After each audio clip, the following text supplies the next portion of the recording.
Thank you, Chair. Dear Chair, honorable members, dear colleagues. I'm delighted to be here, both as a colleague and as Vice President designate for Democracy and Demography. The European Parliament feels like home for me. 6 years ago, I was elected as member of the European Parliament in the first Croatian delegation following our accession in 2013, and was honored to be re-elected in both 2014 and 2019. So this is my third consecutive term, but this time I'm on this side of the House.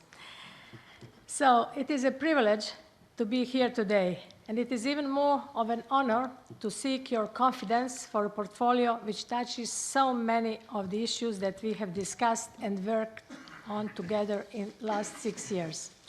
In that time, many of the debates we have had in this House focused on the following questions: how to give people a greater say in their future and ensure they can shape their union; then how to build trust and confidence with those who feel disconnected and disaffected; and how to support those who are most affected by many different changes and transitions our union is undergoing. So these three questions are key for our citizens. As someone who has worked as a municipal representative, as a local councillor, as a mayor of my hometown Dubrovnik, and as a member of Croatian and European Parliament, I have seen and heard some of the frustrations that lie behind these questions. Ultimately, it comes down to a feeling of a loss of control, a change that people feel they have no way of stopping, shaping, or affecting. A sense that their communities, careers, and lifestyles are all being transformed at a rate quicker than they can follow. This leads to a loss of trust in people and institutions who are there to serve and support them. The truth is that we need to better understand and address the underlying reasons behind this. And for me, this is as much about addressing a democratic deficit as it is about addressing a demographic deficit. Over the next few years, we will talk a lot about the climate and digital transitions. But I also believe that we need to talk more and more about once Europe's deepest lying transformations, which is demographic change. This is an issue which is changing the face of many parts of Europe and affecting millions of Europeans, bringing along challenges, but also many opportunities. Demographic change is defining the landscape of our politics, our democracy, and our communities. Those who feel left behind by progress and transition are the ones most likely to become dissatisfied. We need to give Europeans a greater voice, a chance to regain the ability to shape the community, the society, the union they live in. This is why I'm such a strong supporter of the idea of the Conference on the Future of Europe. This idea was put forward by the President-elect, and it is why I'm delighted to be entrusted with leading the Commission's work on it. This conference should bring together citizens of all ages from across our union with a significant role for young people, as well as civil society and European institutions as equal partners. We need a wide debate, clear objectives, and tangible follow-up on what is agreed. This is an idea that has long been discussed in this House, especially in this committee, and I believe there is now the will and the momentum for us all to work together to make this a success. Nothing shows this better than the record high number of votes in the last European elections, in which more than half of European citizens had their say. This shows there is a clear appetite from Europeans for wanting to shape the future of the Union. European democracy is far more than voting only once in 5 years. The conference is about making European democracy a living concept beyond the European elections. It is about us all listening to one another and agreeing on what we should focus on and how ambitious we should be. Dear colleagues, there is no time to waste. The President-elect has set an ambitious timetable by announcing that the conference will start in 2020 and it will run for 2 years. This is why, if confirmed by you, I will work with this House, with the Council, and all others involved to agree on the concept, structure, format, timing, and scope of the conference. I will put forward my ideas very early in my mandate, and I want to stress the importance of working together with you, members from across this House, representing people from across this Union, to make this success. We want to make this conference a success. We will no doubt dive into details in the next hours, but let me share with you 3 principles that must underpin our approach. First idea, or first principle, we need to reach out to all Europeans. If confirmed, my aim would be to make sure that Europeans have a real say on how their union is run and what it delivers on. We need to engage with Europeans across our union to listen to their hopes, expectations, and their concerns, which are related to their realities. Those linked to climate, economy, digital development, global transformation, demographic changes. President-elect has tasked me with finding ways to make participation in person or online and make it as easy and accessible as possible. I will make this as absolute priority. This is first idea. My second idea is that we must work together. The Conference on the Future of Europe cannot be run by one person, by one party, by one institution, or even by a part of Europe. It must be a team effort. Nowhere is this truer than in the Commission itself. I will work closely with the Vice President for Institutional Relations and Foresight and with the Vice President for Values and Transparency, as well as with all other colleagues to make this a success. This will be particularly important in the first phase, where common ground will be needed when it comes to finding a way for the Spitzenkandidaten system and discussing the idea of transnational lists. This will be in the first part of our mandate. Within the Commission, this work will be led by Vice President Jourova, but we will, of course, work hand in hand on all matters related to the conference.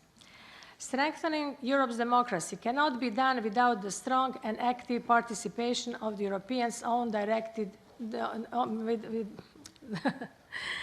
Strengthening democracy cannot be done without the most important body, which is the European Parliament, and the body which has active participation of our citizens.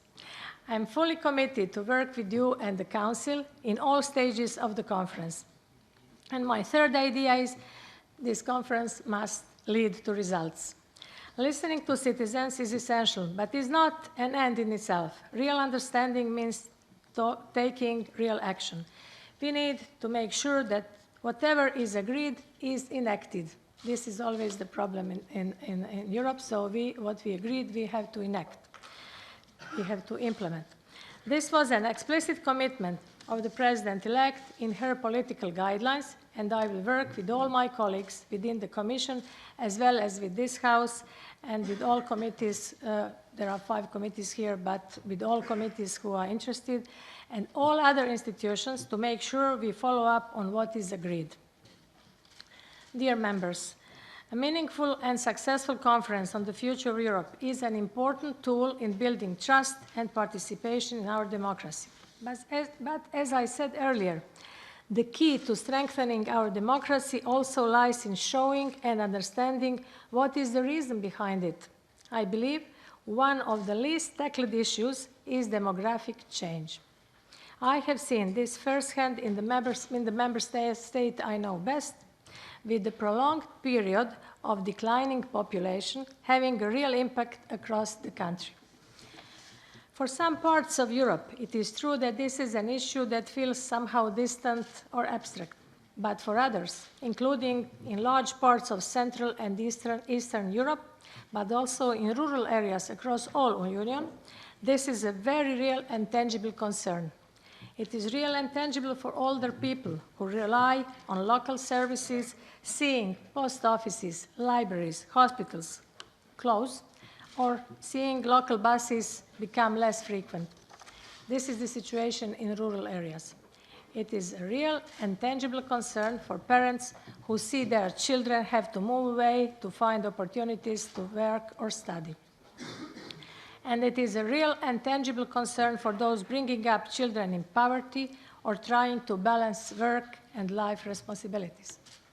Of course, it is overwhelmingly good news that we are living longer and healthier lives, but this also comes with its own set of challenges, be it related to the economy, our pensions, healthcare, the social fabric of our societies. We need to understand this much better than we do. This is why I will undertake an extensive mapping exercise to look at where the problems lie and how best to support those regions most in need, how to help them to implement reforms and how to attract investments. If confirmed by the European Parliament, by you, I will look at every aspect of demographic change and how it impacts the different groups affected. Allow me to give you a few concrete examples of what I believe we must work on together. First, I want to look at the issue of aging, one of our biggest society challenges. This affects our working lives, our social protection systems, our health system, and our pensions. It also brings many new opportunities. We need to ensure that we are passing knowledge down through generations and helping people become more active and more involved in society. I will put forward a green paper on aging to assess what can and needs to be done, notably to foster active aging and look at whether our social protection systems are fit for an older population. This will be done in close cooperation with this House and, of course, with Member States who have the competencies in most of these areas. Second, I want to focus on rural areas, which are often the most deeply affected by declining population, lack of opportunities leading to brain drain, a severe shortage in frontline services, and higher risk of poverty. I will also coordinate the work on a long-term vision for rural areas in close consultation with local and regional authorities. We need to enable them to make the most of their potential and support them in facing up to their own unique set of issues. I will focus on the issue of brain drain, supporting the regions most affected, notably through the Youth Guarantee. Thirdly, and as a part of the implementation of the European Pillar of Social Rights, I will coordinate the work on better reconciling work and family life. And last, but certainly by no means least, and this is how I reply to your question, Honorable Chair. Later on, I can elaborate more. You asked me about children. I will lead the work on investing in our children. This has been a priority for me throughout my career in politics. There is no more important investment than we can make than in our children. We call it investment. I will coordinate the work on a new child guarantee and present a comprehensive strategy for the rights of the child. Honorable members, we will have time to discuss all of this in great detail, and I welcome all of your questions. Allow me to finish on a personal note. As someone who witnessed a country gain its independence, its democratic strength, and the transition towards our union, it is with great responsibility and humility that I accept the task I have been given. The very fact that we can have a conference on the future of Europe, or that we can find European solutions to changes that affect us all, is because of the sacrifice of those before us who were building our union. If confirmed, I will be determined and honored to be able to honor that legacy with you all over the next 5 years. Thank you very much, and I'm looking forward to your questions.